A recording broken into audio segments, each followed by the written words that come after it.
Hi, my name is Adithya Christopher, and I'm here to give a short tutorial on how to present a speech before an audience, whether it is large or small, depending on the circumstances.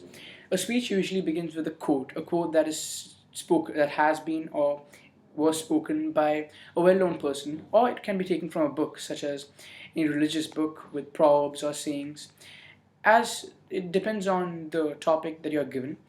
After this, you must say the quote in such a way that the audience has been captured. At the first sentence or at the first word itself, you're supposed to capture the imagination of the entire audience. After this, it usually begins with a greeting such as good morning, good afternoon, good evening, depending on the time of the day. After this, usually one would elaborate the quote, or if there's nothing to elaborate about the quote, we explain the topic of discussion, just what we are talking about, such as if it is about the importance of books, I would say, today I stand before you to speak about the importance of books, or so on, depending on the topic of discussion.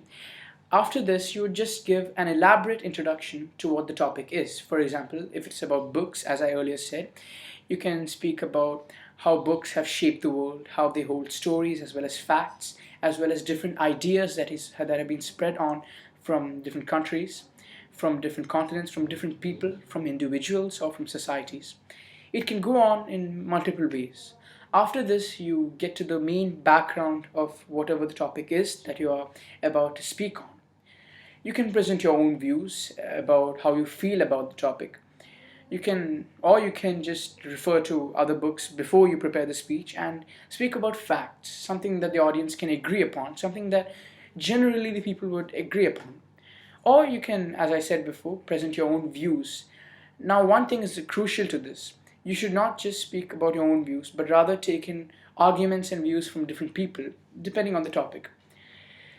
Then you should present your own thoughts on the subject and what you hope it will be. For example, if the topic is about the human race, about their development, then you can carry on and then you can conclude with the hope that the human race will further develop, or this and this will not happen, this so and so will continue to happen, and so on. One thing that is crucial to the entire speech is the introduction and the conclusion. The conclusion is crucial because the way you leave it off is what leaves a lasting impression on the audience. So, this is how a speech is usually concluded, and this is how a speech is usually said before an audience. But before this, one fact is important. The audience should not be spoken to in just a dead set manner. There should be expressions in the right places, and there should be gestures that should come naturally, not just like they're simply animated. So that's about it for how you present a speech before an audience. Yes, and always end with a thank you.